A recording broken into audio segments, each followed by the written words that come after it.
podjetje Dulci naredilo prvi objekt na svetu s sistemom Sol in Terra.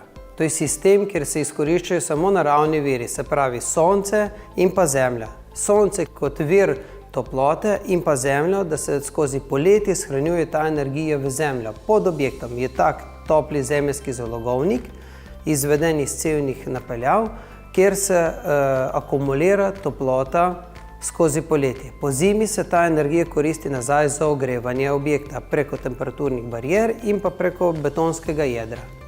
Hlajenje je izvedeno ravno tako, z izkoriščanjem hladu zemlja. Zemlja vemo, da je hladna na globini 5 metrov in več in na ta način se lahko izkorišča samo podtalnica ali preko prenosnikov hlad zemlje za hlajenje. Ta način je najbolj učinkovit, ker ima najmanj potrebne dovedene energije za hlajenje.